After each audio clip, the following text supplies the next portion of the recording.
Hello, welcome to the DJI Mini 3 Pro unboxing. This is my first drone, so I want to lay everything out for you guys and let you know what you can expect to see when you purchase this item. First up, we have the controller. It's a 1080p resolution controller. You can see here it's got our front buttons for the recording video up to 4K, take photos up to 48 megapixels. This screen is 1080p in resolution, gets fairly bright, up to 700 nits I believe. It's a good quality screen from what I've seen so far.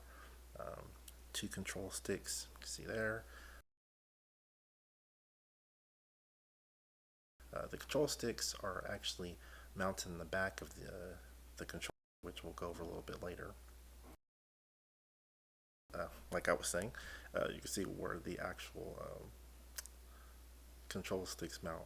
You can see there, here again we have the gimbal control buttons.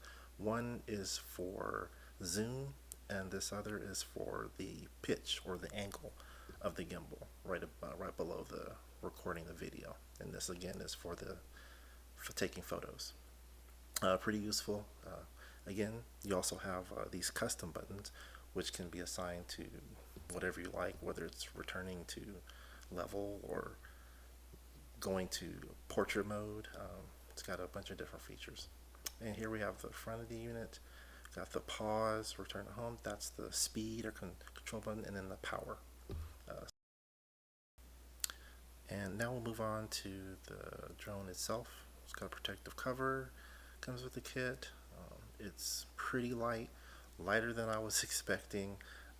Don't know what I have. That's 249 grams as a frame of reference, but yeah, it's surprisingly light, almost to the point of where you're thinking this is cheap, but it's durable and well made, and it's a solid drone.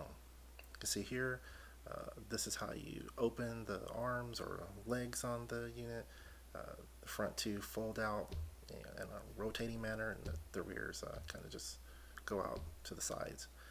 But yeah, this is an overall view of what you can expect when looking at the drone. It's not much. And here, it's kind of the power source, the battery.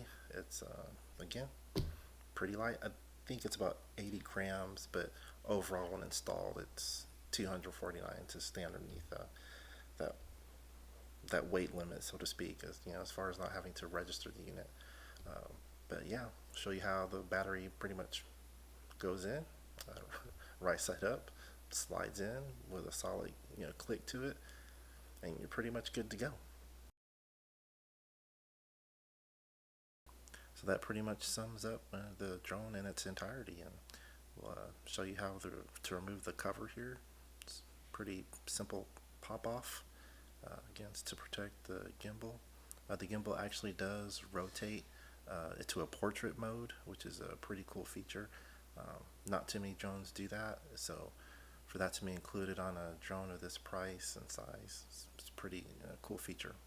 And here we have avoidance sensors. This for the back. These sensors are for the front avoidance, and we also have sensors on the bottom for avoidance items below the drone. So these three sets of sensors kind of create a good protection sphere around the drone, so to speak. And here you can see we have a basic USB-C connector, for charging the drone or connecting it to your controller. And we have some spare propellers that you can install in the event that you have some accidents or damage.